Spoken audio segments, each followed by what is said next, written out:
Hello, everyone. Welcome to another episode of the Fitness Pro Mentors podcast. Glenn and I, we are the Minds on Muscle show, and today we have a fantastic episode that Mr. Glenn Owen helped organize, which I'm really excited about. Today we're going to talk about fallacies in the fitness business industry. Fallacies, Glenn. Fallacies. Fallacies. Too long didn't read. Errors in reasoning and the way we look at things logically. And this, I think we can speak for it on so many different levels. It definitely applies to marketing, the way people see marketing, because the way we think about marketing, the way we reason it out is so important. You have to understand marketing well in order to get a really great handle on that. But I know you and I both know from a technical perspective, working with clients, how important recognizing errors in logic and reasoning is in order to help make the best decisions for the people that are in front of us.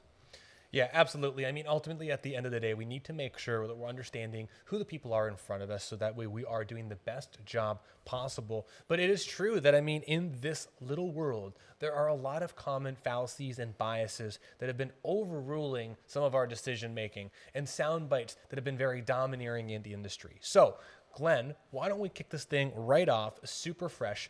What is a fallacy that you want to talk about first? I think the first one, it's a bias, kind of also jumps into the fallacy world, which is the survivorship bias.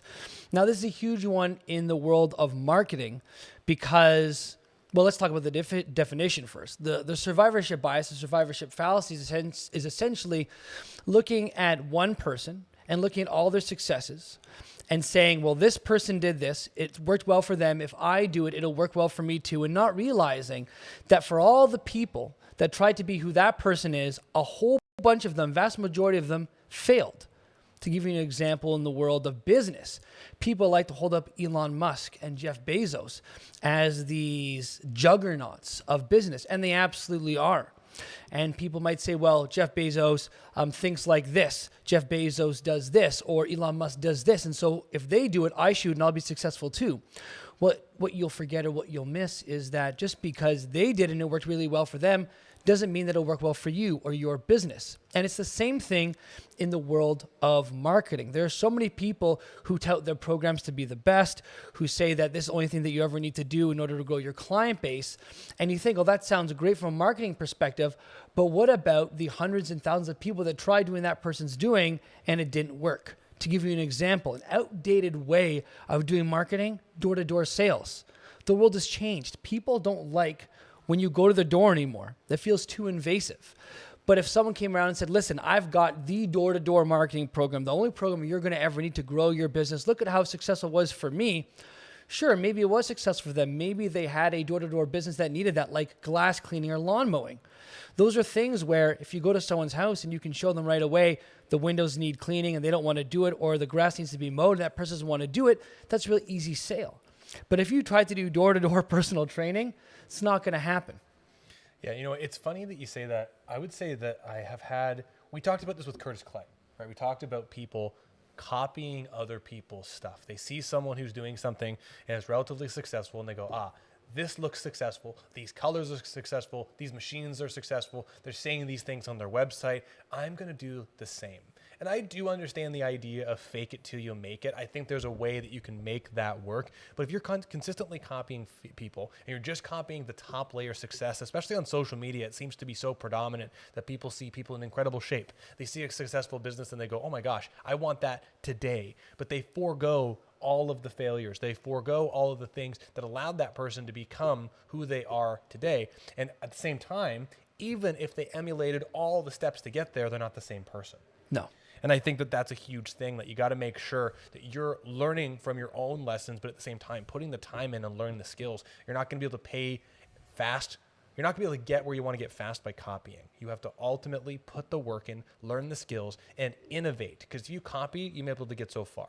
Yeah, I mean, that's where the phrase success leaves clues comes into play, right? Is people who are successful leave clues for you to find and follow and to mimic to some degree. But if you try to be something that you're not, and we even had this conversation with people in our mentorship a couple weeks ago. If you try to be me or you try to be Brandon and do your marketing that way, you might see some success, but it's probably not going to be as powerful as if you put your own spin on it, your own flair on it, right? I mean, listen, go back and listen to the last podcast because we actually talk about that some more, so I won't belabor it here. But interestingly enough, one of the things you just talked about, Brandon, about, well, because it worked for them, it's going to work for me as well. That also comes into another fallacy, which is the hasty generalization fallacy, which is looking at a set of actions taken by another person or a set of statistics and saying, oh, it worked for them or it worked there, so it's going to work for me. If you jump to conclusions too quickly with a very small data pool of information, can bite you in the tuchus. And it's one of the reasons why we're so big about measuring here at Strata and through the FPM program. We really believe in tracking your KPI, your key performance indicators, because they're going to give you an idea of the health of your business, but also what's working, what's not working, especially when it comes to marketing. So to give you an example, one day we put a Facebook post out there and it got about 40 new people into our Facebook group, which was the biggest jump we ever had in a 24-hour period, which was amazing. And we track that information, that data, saying, okay, we had 40 new leads come in on this day alone this week. Let's leave that and let's try some other strategies. And so over the past month or so, since that happened, we tried some other strategies. They haven't gotten as many people into the group. So the example I'm trying to draw here is that we could say the only thing that's ever going to help us is to just keep doing this Facebook strategy. But maybe there's some other strategies that we haven't tried yet that might get us better quality leads or might get us warmer leads. Because if you're doing live webinars and seminars or having people in person to your facility to do something, or you're going to someone else's facility to do a seminar for their people, well, you might not get 40 new leads. You might only get 2 or 3 new leads. But what if those 2 or 3 new leads are super hot? What's the value there? Right? This is wanting to look at this long-term approach to things and keep tracking to see where the hot leads are, where the cold leads are, how valuable the different leads that we're getting coming into the system, where are they at?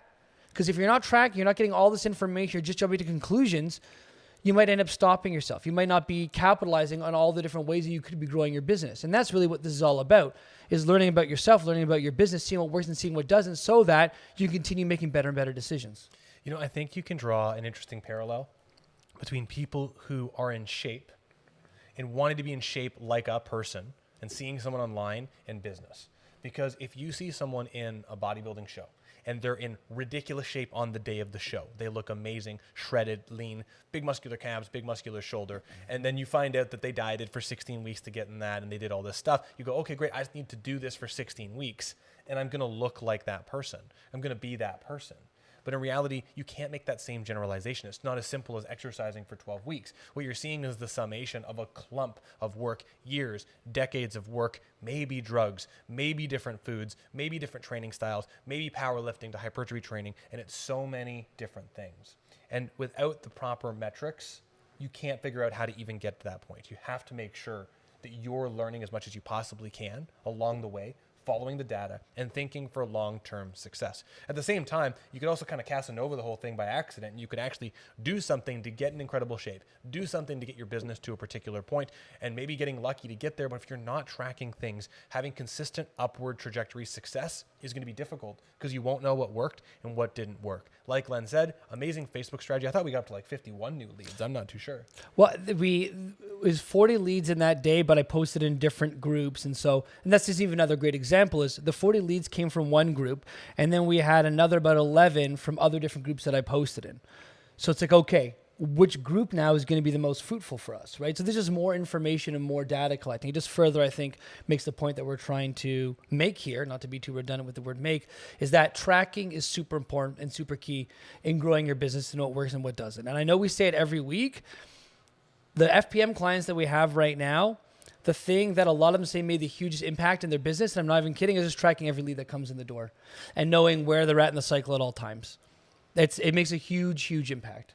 You know, I think it helps you make more rational decisions because once you know the numbers and you know where people are coming from, you can truly figure out what is working, double down on those successes and move forward. We have a really simple example, and I talk about if your post that you put online or your advertisement reaches 10 new people, and of those 10 new people, 8 people contact you. And of those 8 people, 6 become sales leads. We already have at that rate a 60% conversion to sales conversation. But of those 60%, 6 people, if you will, let's say 3 become paying clients. If we track that those 3 paying clients, 2 of which came from an Instagram post and 1 of which came from a Facebook post, we now know that there's a 66% conversion of Instagram posts to sales versus Facebook post to sales. So we have this interesting thing that both Instagram and Facebook worked at a 30% rate, which may not be that great, but still we have those numbers. And now we know that the Instagram post yielded greater results. So if you want to double down on one, perhaps you could use Instagram to help bring more people in for your specific market. But you do need to know who your client avatar is and then frankly, where that particular market is at, because different age demographics are in different areas. And if you're trying to target 95-year-old people, it is unlikely that those 95-year-olds are going to be on some social media platform. You're probably going to have to go to a geriatric center so that way you can best support them and learn more. Are you tracking this? Where can you find your clients? Do you even know? And this is why thinking about marketing logically and thinking about it with reasoning matters so much. I think a lot of people get stuck in this place where they're thinking about it perhaps almost too emotionally, so to speak. And there's nothing wrong with having some emotions in your marketing and conveying yourself that way. One of the other fallacies that is hugely prevalent in so many different aspects in our lives, and certainly in marketing as well, is the appeal to emotion fallacy. And it's essentially foregoing logic and reasoning and appealing to someone's emotions in order to make them make a choice or a decision. And so, frankly, a lot of personal trainers are doing this even with their clients when they're trying to sell.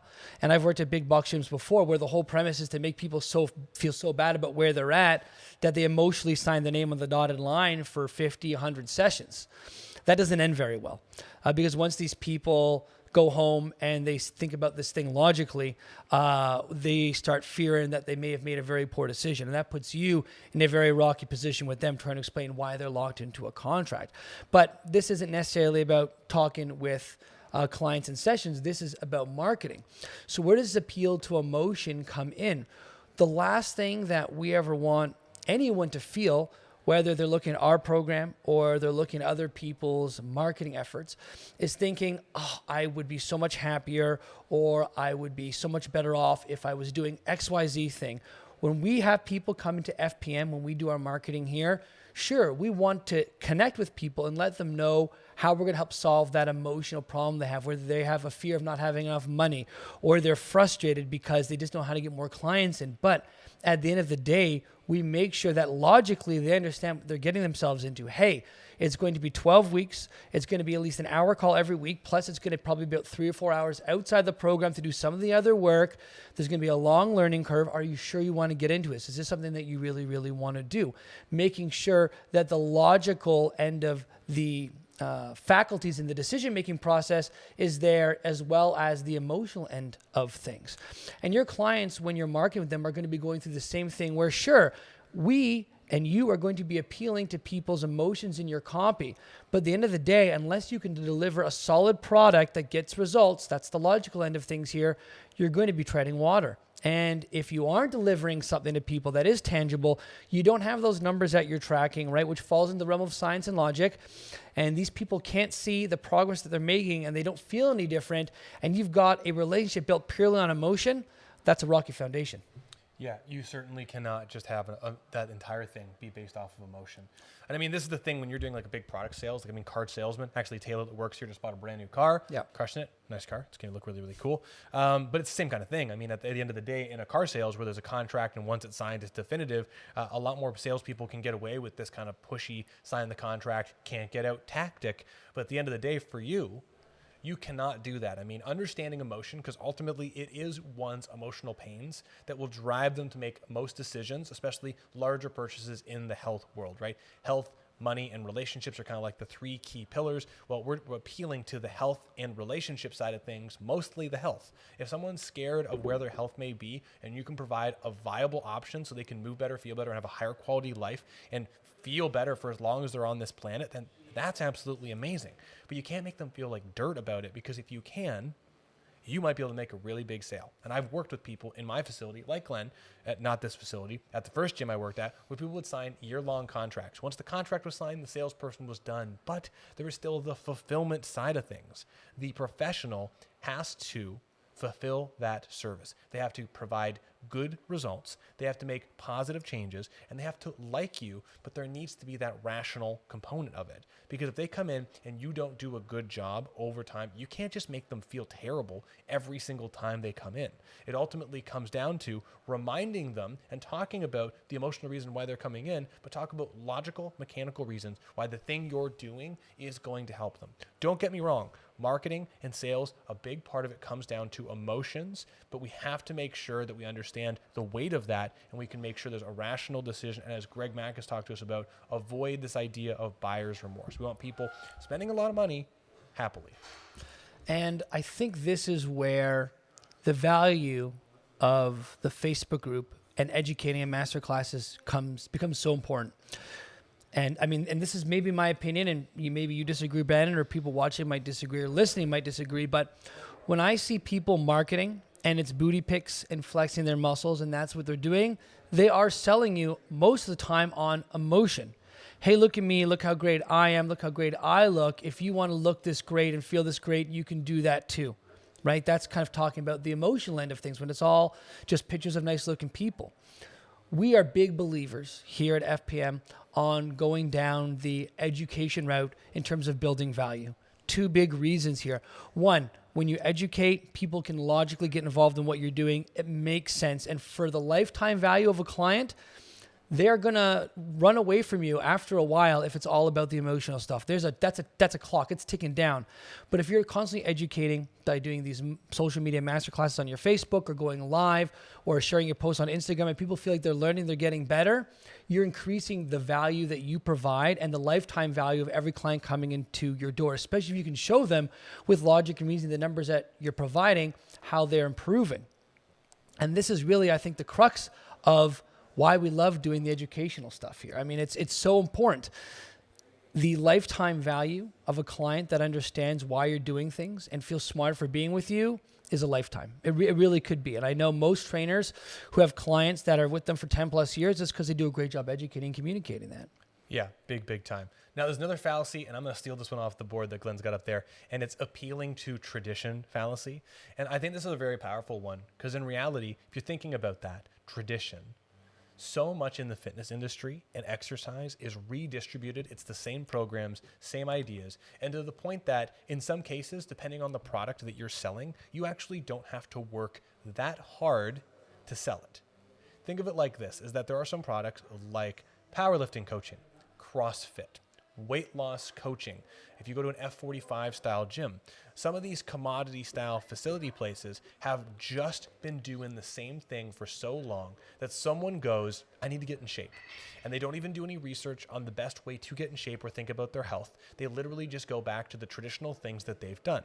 Hence why it's really, really hard to make an industry shift and make a huge change. You can appeal to tradition. We've always done it this way. This is the way we have to start with squats. You know, we have to start with squats. But it is ridiculous because at the end of the day, I'll tell you what, if you want to have a product where you can charge more, help more people, and do something amazing, don't do what everyone else is doing. Brad Thorpe just recommended a book called Flip, where he's talking about learning as much as he possibly can, flipping that information, and then ultimately going the opposite direction of the industry. I love knowing what the traditions are because, frankly, if we do the exact opposite, we may not have the same explosive growth that some other fitness places will have, but we will have the lifetime value because we're appealing to our clients' needs. We're creating long-term changes. And frankly, I mean, for me, my average lifetime client value, I mean, most of my clients are with me for at least 5 years. And that's not because I'm doing the same thing that everyone else is doing. I'm frankly doing the opposite, but making huge changes. So know the tradition, go the other way. You know, Brandon, I think from a broader personality perspective, when I think about people, I think that people who get stuck in tradition are oftentimes maybe afraid of change. They're not as flexible. And we're in a world now where, because of the information superhighway that is the internet, and the interconnectivity of the world, that information travels so fast, and we learn, and we can learn so much quickly. I mean, even the rate of science has exploded over the past few decades. And if you're somebody who's not constantly taking time to step back and think about this, and is someone who isn't inflexible but adaptable, you're going to be in a tough spot. The more adaptable that you can be, the more you can scrutinize the things that are and are not working, the more logically you can think about things, the more scientific you can be, the faster that you're going to move through all the fluff and all the BS that holds you back, and the sooner you're going to start taking actions that really matter and make a huge difference. And that goes for marketing, that goes for working with your clients, it really goes for everything. 5 Pillars of Personal Training is an episode we did a few weeks ago. And I would say on this note, go back and check out that episode, because if you know exactly who you're speaking to, and you know your audience, and you know they can afford your services, and you know they've got a pain, and you know they're a growing market, if you focus on learning as much as you can on those 5 pillars, technical, communication, business, creativity, and mastery, focus on being creative for that market. Focus on relearning specific things and getting better at it. Learn new technical things. Learn the language of that particular market, and make sure you have business processes that appeals to their sales, communication style. I mean, ultimately from there, 5 pillars, you can really do some amazing things. But ultimately, if you want to have a training studio that is absolutely next level, you have to do things that's different than everyone else. Can't follow traditions. Absolutely. Now, this next one is going to be a huge one. It's a big one, and I see it all the time, actually, in different students in the FPM mentorship, and it comes up a lot with one single line, and I'll share that with you in a minute, but that is the guilty by association fallacy, or the association fallacy. So what this fallacy essentially states is that because two things share similar qualities, if you have a distaste for one, or you think one is not great or doesn't work, or you have some sort of negative association with that, you then start generalizing that negative association to things that are similar. So the great example, and the one I'm going to share with you that's from the Fitness Pro Mentors Mentorship, is that a lot of people say, well, I tried using social media to grow my business and it didn't work. And a lot of these people, when I ask them like, hey, what do you mean by social media didn't work? Tell me a little bit more. I want to understand where you're coming from so we can make this work for you. They say, well, I posted every day on Instagram. I did a whole bunch of stories and it never really got anywhere. It didn't really get me anything. I was like, okay, great. I understand that. Tell me again, who's your ideal target audience? And they often say, well, I want to work with people who are over 40, 50, 60, people who need a little bit of help with pain, discomfort, and they're getting older. And I say, great. Where do you think this person hangs out? And then like crickets, right? And the answer, and we talk about this frequently on this podcast, is those people tend to be more on Facebook. Different age demographics are on different social media platforms. Most young people are on TikTok. As you get to high school into the late 20s, a lot more people are on Snapchat and Instagram. And as you get north of 40, 50, 60, 70, those people are going to be on Facebook. So if you are trying to reach an audience of people who is 50 plus, and they're not on Instagram, but they're on Facebook, but are you spending all your time on Instagram doing all your marketing there? Of course, you're not going to see the return on investment that you want. It's like you're trying to go fish in an area of the ocean where there's no fish. You're not going to catch anything. But they associate social media not working because it didn't work on Instagram, so it must not work on Facebook either. And that's where we have to start thinking about this more logically, ration things out and think about it just so we can get some more clarity around it. And what we found is that when our students in the mentorship have started switching to Facebook and gone fishing in that area, they're finding more leads that are warmer because that's where their ideal clients are hanging out. We did that within Strata. I mean, there's one thing I spent openly before Glenn started here. I spent a ton of years doubling down on Instagram and making it really, really beautiful. And I was studying photography at that time, so I was taking really glorious pictures and trying to make our grid look fantastic. And we did grow our followership. But one of the things I did in the mentorship as a quick little exercise is I posted an Instagram story 24 hours before the mentorship call. And I said, I want to show everyone one of the reasons why I don't post on Instagram nearly as much anymore. First and foremost, I think maybe we've gotten 2 or 3 clients of the 1,000+ posts we put on Instagram, maybe 2 or 3 solid clients from Instagram, a few communications, but that's about it. The majority of our growth on social media has come from Facebook, and then second from in-person presentations and connecting with people. But most of the advertising has been on Facebook. On Instagram, the story that I posted had, I think maybe like 110 different people had viewed it, and I pulled it up in the mentorship so everyone could see, and I showed everyone that had seen my story, which is a tracking method that you should do if you are using Instagram. In that method, 85% of the people that were following it and liking it and engaging the story were other trainers. And a part of the challenge that I have is I've been teaching internationally for quite a while. I did some presentations in Portugal, in the US. It's been a while for that stuff, and across Canada. So I have this really interesting notoriety, and Strata has notoriety internationally, which means that there was a bunch of people, trainers from Portugal, who are watching it, and a bunch of US friends who are trainers watching it. The number of prospective clients was really, really low. The number of people who were clients that were watching it was a little bit higher, but they started following the page after they became clients, and they go, oh, they have an Instagram page, cool. That metric is extremely powerful, because now after seeing that, it's great to see we've got 800 plus followers on our page. It's great to see that we're getting a lot of engagement in our stories. It's not great to see that we're not hitting our market. Big reason why for us is our age demographic is not on Instagram. They are not cruising around on Instagram. They are a little bit. I'm finding out some of them are more and more, but they're literally just looking at pictures and they're not engaging and using all the features. However, Facebook has a much better market for us. And that's where, as Glenn just told you, 50 plus leads within a couple of days from one of the strategies, which is not that difficult, and all of you can do it. And a couple of our students did the same thing and got a ton of leads and a ton of clients as well from Facebook. So just throwing it out there. Absolutely, absolutely. There's another big one that I'd love to share that is super important. And I think we actually, if we think about going to parties, we're going to social events, we've all met a person like this, or maybe you know one personally, which is fine too, where you're in a group of people and you're talking about something. And let's say it's exercise. So you're there, you're talking in a group of maybe 8 other people, just having like a roundtable conversation over a couple of drinks and maybe some good food. And somebody says, you know what? I did bench press the other day and my elbow hurt. Now you're a knowledgeable professional and you're thinking to yourself, I wonder why that is. And in your head, you're thinking about all the list of things that might be causing that potentially, but you know that without collecting enough information on this person and assessing them and doing a little bit of work with them, then you can say for sure, or at least with some degree of certainty, what's actually going on. And then someone from across the table who is in banking and marketing or something like that, networking, doesn't really know anything about exercise, but exercises themselves, all of a sudden says, maybe it's because you're lifting too heavy. I think it's because you're lifting too heavy. And in your head, you're like, well, this person doesn't have any information about this other individual. They're not very well knowledgeable in the field, and they're now asserting that this is the cause of your problem. And this is where we come into the fallacy of the Texas sharpshooter fallacy, which is improperly asserting a cause to some kind of outcome or some kind of group of data and information. What we don't want exactly, right? It's a little bit wordy, but we all kind of go through this, and we've all seen this where people are coming up very hastily and very quickly for reasons why something's happening without actually having the right information to make that inference.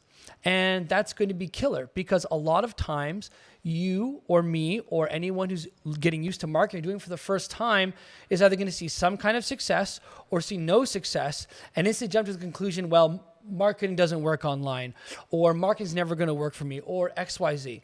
And you know what? You might be right. You might be. But you have to do the time and the due diligence to collect some more information and analyze and take a look at this more objectively before you make these hasty generalizations. It's going to kill you when it comes to marketing, and you're going to waste, when it comes to technical sessions, a heck of a lot of time with people if you are trying to go with the shotgun approach, trying everything and see what works, or thinking that you know what the problem is with a client or what area needs to be worked on, and then spending weeks doing that just to realize, yeah, that wasn't really the issue to begin with, and I just wasted thousands of dollars of this client's time, hours of their time, and probably tarnishing the relationship a little bit. It's funny you bring that up. I think that's a big pet peeve of mine. Mine too. It happens a lot, and it's not even just with we can talk about business conversations. We've been talking a lot about that in this podcast, but when you're working with a client, someone will say something like a subjective soundbite that they've heard before to associate with something that they're feeling. It's my SI joint. Oh, it's my fibromyalgia. Like something that is a common soundbite, and hinge on that as if that is kind of the main pillar of their defense, and it becomes a fact. So one of the challenges, what I used to do, I don't know if you've done this, is one of the things I used to do in my technical sessions, someone would say something like, oh, it's my SI joint. And I would add that, not knowing that it's not really a fact, but I would write it on their page and be like, okay, SI joint. And I would kind of go down that rabbit hole a little bit. The challenge is that I would suddenly now kind of make that a piece of data when in reality the real data was their subjective experience, which led them to believe that it was this thing called SI joint because it's in this specific region. And it gets really complicated. I mean, this is where personally I don't engage in any social media written debate, because most people that write anything about any sort of like technical stuff when they're talking about exercise, it's so littered with micro sound bites within it, like using words like stability and functional. And, I can't even think of others. Just there's so much of it that you have to like debunk what they've said first, clean it up, and then have like a tactful conversation. But then when you get to the number of people who are truly uneducated on a subject and try to input their information as like a fact, I mean, that's fine to have a conversation around it. I just think that it's actually more of a communication problem, in my opinion, that there's people who have egos. They're trying to put they're a high level engineer. They're brilliant at one thing. And because they're brilliant at one thing, what is that, cognitive dissonance? Where they believe they're brilliant at everything. And they try to share that information as if it's a fact. And then you have to get past it. And it's just, family conversations. I don't know about you. You guys know I know a few things about exercise, and so does Glenn. At family dinners and stuff like that, I do not talk about any of the stuff I talk about here, because it just turns into this whole hodgepodge mess that's just unenjoyable. Yeah, and there's so many other things to unpack in that as well. The appeal to authority comes in with that cognitive dissonance too, right? Just because somebody is well knowledgeable or well versed in a subject doesn't mean that they're well versed and well knowledgeable in the subject that you're talking about, or it doesn't necessarily mean that they're right. And we see this all the time. Listen, I know a lot about exercise. I know a lot about business and marketing, but it doesn't mean I know everything and that I'm always right. And this is why we have to humble ourselves and ask more questions and get more information, right? The person that often knows the most and that I would have the most fear about debating in a room is the quietest person. Because the quietest person in the room is taking in everything and they're thinking about what they're going to say, and they're really getting a feel for what's going on before they say anything. And so the last person to speak, who's the quietest, is usually the person that I'm paying the most attention to, because I find that person often is going to be the smartest, probably most intelligent in terms of thinking logically, working things out in the room. Now, I think a lot of what we talked about today, especially when it comes to Facebook conversations online, is going to filter into this very last fallacy, which I want to get into. And if you have anything else you want to add, Brandon, absolutely would love to hear it. But that is the ad hominem attack, or the ad hominem fallacy. And all you have to do is spend 5 minutes in any online debate that has more than 20 posts to see this come up. And an ad hominem fallacy, or an ad hominem attack, is when you go after and start attacking the person and their credibility rather than the actual content of what they're saying, attacking the person instead of their argument. It's fine to not like somebody. It's fine to think that they're a skeezy, sleazy person. It's another thing to understand whether or not what they're saying is accurate or true. And listen, we're not a political podcast. I'm not going to talk about anything specific in politics, but this is essentially politics in a nutshell, which is people finger pointing and blaming each other and calling each other names rather than actually talking about and addressing the issues. And we need more of that when it comes to the world of marketing. And we need more, not more of ad hominem attacks. We need more quieting down our egos and more listening and trying to understand people when we're talking about this stuff. Because when it comes to marketing, growing your business, even if you are having adverse reactions to what the person's saying in terms of like what they think you should do and how it makes you feel, because guess what? We're all emotional beings. Even the most logical people have emotions.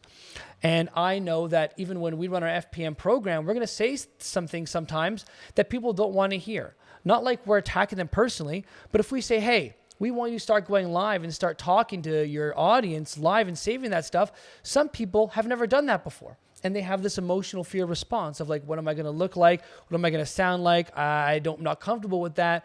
And then oftentimes, if you don't have control over yourself in those positions, it's very easy to start doing mental gymnastics to come up for reasons why that's a bad idea, or why this person's wrong, or what do Glenn and Brandon know anyways, right? An ad hominem attack. Listen, you don't have to like us, but that doesn't necessarily mean what we're saying isn't going to help you or isn't going to be true.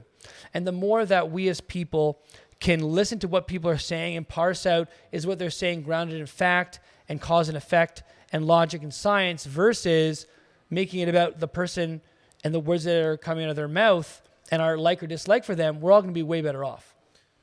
I think at the end of the day, with all of this, we just need to focus on being open-minded, try to be unbiased, and have genuine conversations with people. Because personally, if anyone ever listens to this, and I'm not sure if Glenn, no, I know Glenn could say the same, and same with Taylor. If someone listens to this and you disagree with us, I'm 100% okay with being told that what I'm saying is wrong and that there is more information for me to learn. If someone says something like that and then personally attacks me, I'm not even going to listen. I might try to actually disseminate through the facts. But if someone's out there to try and hurt me, to bring me down, or hurt Glenn, I mean, those people are not in my life.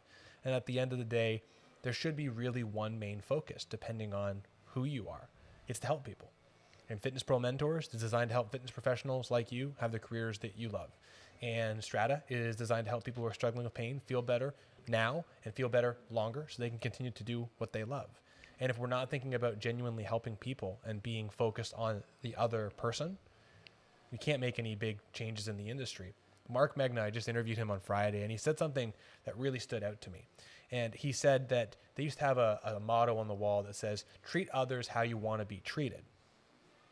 But he said that they took that down and they stopped that because that particular saying, treat others how you want to be treated, comes back to you, right? It should really come down to how does the other person want to be treated? And are you treating them that way? And if you treat them that way, it creates an awesome opportunity to make great connections and learn more together. But it comes down to not being biased, having great conversations, being open-minded, and not attacking people. And I think that's a big problem in the world in general, but as a small community here in Fitness Pro Mentors, if you're listening to this as a podcast or watching the live stream, we can do it. We can do it. Yeah. We interviewed Teresa Gagnon on our personal Strata page a couple weeks ago. She's a wonderful local yoga teacher, but she's so much more than that. I mean, I wouldn't even try to put her in any kind of box, but she is absolutely amazing at finding ways and being able to love every human being that is there and accept them for who they are, while agreeing or disagreeing with some of the things that they say and the opinions they hold. When you speak to her, she doesn't make you feel wrong if she disagrees with you. And if we could all have conversations like that, I think the world would be a better place. I couldn't agree more. Glenn, that was fantastic. Great. So I want to just throw this out there that Glenn organized this ridiculous episode. The show notes he's got here are extensive, clean.